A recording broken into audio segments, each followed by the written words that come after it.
in which you were told that no matter how well you did in the class, even if your first 20 quizzes or tests were perfect scores, and then one day you're having a bad day, you don't do as well, and the teacher says, okay, well then that last test you took, that's your grade for the class. Your one bad day is your one bad grade.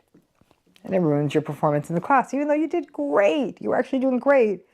And then you get a C in a class that everything up till then had been an A. That would feel really awful, wouldn't it? And that right there is sort of the grading curve and the math of a relationship with a narcissistic person.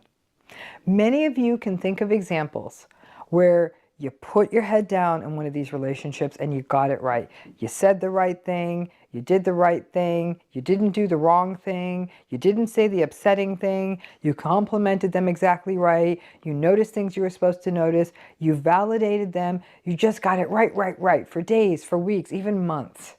You may even feel good about the relationship as you keep getting it right. It's as though you have it all under control. You knew how to walk on eggshells and not crunch a single one. But then one day, as always is going to happen in life, in one of these relationships, you did get it wrong. Maybe you didn't compliment something the way they wanted, or you didn't do it quickly enough, or you made an offhanded comment about something and they experienced it as a criticism, or they didn't like your tone of voice, or you weren't available exactly at the time and in the way they wanted. Whatever it wasn't right. And it resulted in some kind of narcissistic injury, and then the rage begins. It may be anger, insults, gaslighting, rage, but the hardest thing of all is that they may say that you always say that, or you never notice something, or you are never available. Your first instinct is going to be what? To defend yourself and pull out the long list of things that you've done completely correctly, especially in recent months. All the times you got it right, all the times you encouraged them and supported them and showed up. Well, the tricky part is, though, you can't say all the times you didn't say something that would set them off. Because, of course, narcissistic people do not think of themselves as being hypersensitive or thin-skinned. So all those times, because that was even harder, when you had to inhibit and catch yourself, you don't even get to bring that up. But none of this matters. Because if you do defend yourself, then that's going to defy the rule, and it's almost a law, of not going deep. And then you will dig your hole even deeper and having to defend against all the untruths and all the rest of it that you're going to have to face up to. It's not worth it. There's no point. But that moment that you have gotten it right for so long, and then there's that one moment you don't. It's as though none of that other stuff you did and got it just right happened. That can be utterly devastating. And a reminder that you cannot win in these relationships. That nothing you do can ever make a difference. That even if you figure out the workarounds 100 times, you're perfect 100 times, that one time that you're a little off your game because life is life and you don't exactly anticipate their every need, that it becomes an eraser for all the rest of it. This process can result in endless grief in these relationships and can also create even greater rumination, tension, and depletion, because if you cannot or do not get out, you may find that you become even more obsessive and then ultimately more depleted.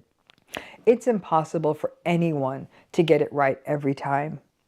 In a healthy relationship, there's something called fault tolerance. You can tolerate mistakes, right? That we may not get it just right, and that the healthy attachment we should have with a friend or a partner or a family member means that we can get past it. Well, that's not the case in a narcissistic relationship, which feels like an eternal game of gotcha. The difficult, I know there's not just one, but one of the difficult parts of narcissistic relationships is that your life is like an iceberg, right? For most people who have to remain in these relationships, you're having to engage in hundreds of workarounds, doing things yourself, holding back on saying things, on doing things, on having to give them empathy and validation, and get none of those things for yourself. The relationship is forever asymmetric and imbalanced. But most people out there don't get it, and they just see the top of your iceberg. You may make it seem as though you're getting along, or to the world that you and whoever this person is, you're getting along, or that the relationship is moving along smoothly. So when you make that one mistake, they have no idea the amount of control and sacrifice that went into getting the prior 100 just right. Again, there is a unique kind of grief to having lived in this eternal gotcha. Everything gets erased if you did one thing wrong mess of these relationships. And what is even more tricky is that as you go through day after day, giving up on yourself, becoming what they need you to be, it seems like it is working better each day. So there's that day you may start feeling comfortable. You may not be so much on your guard and monitoring single thing you say. And that day, you actually may relax. Exhale a little. Say, okay, I can just be myself in this relationship. That's often the day that so-called mistake happens on. Some folks, sadly, will often feel a sense of regret when they get it wrong on that 101st time.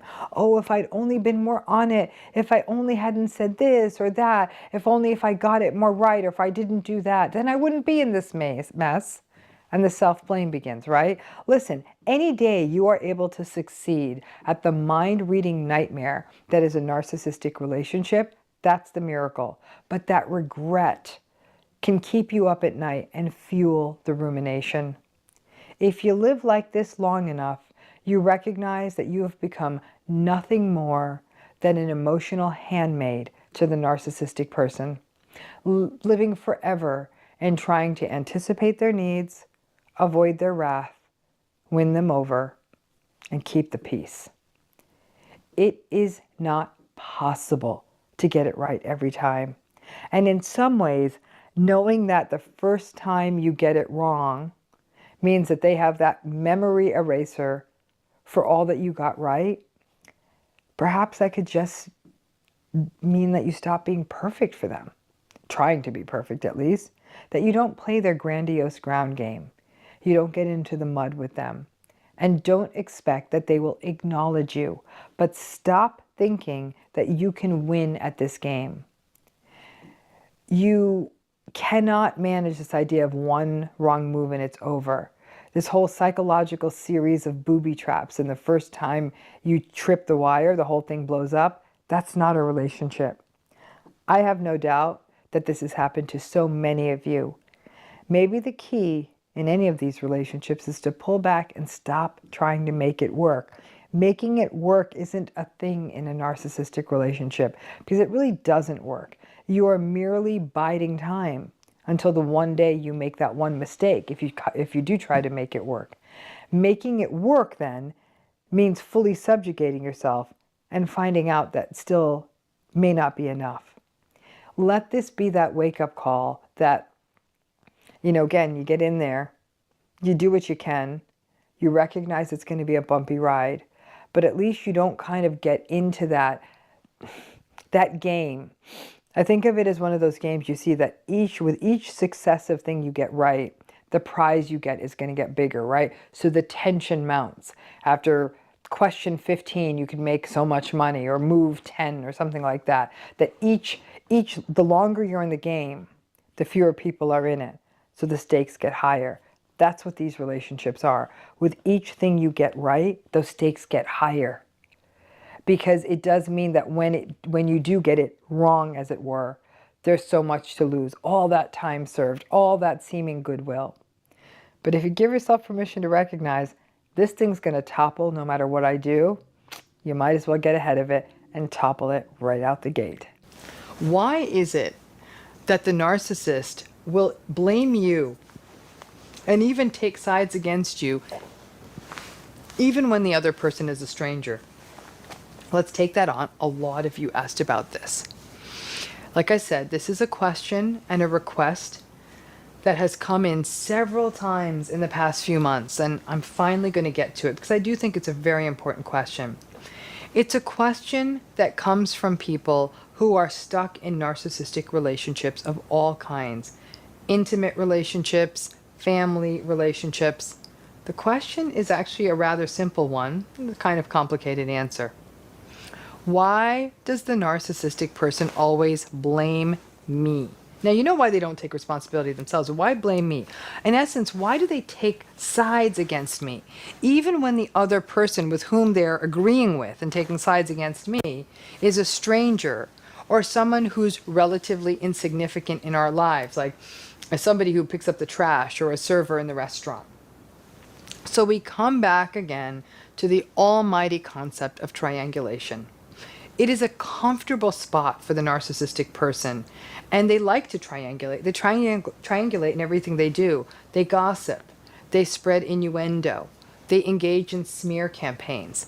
They also like to think that they have lots of power, too. Well, I know a person who runs that place, and if that person steps out of line, it's just a few phone calls from me.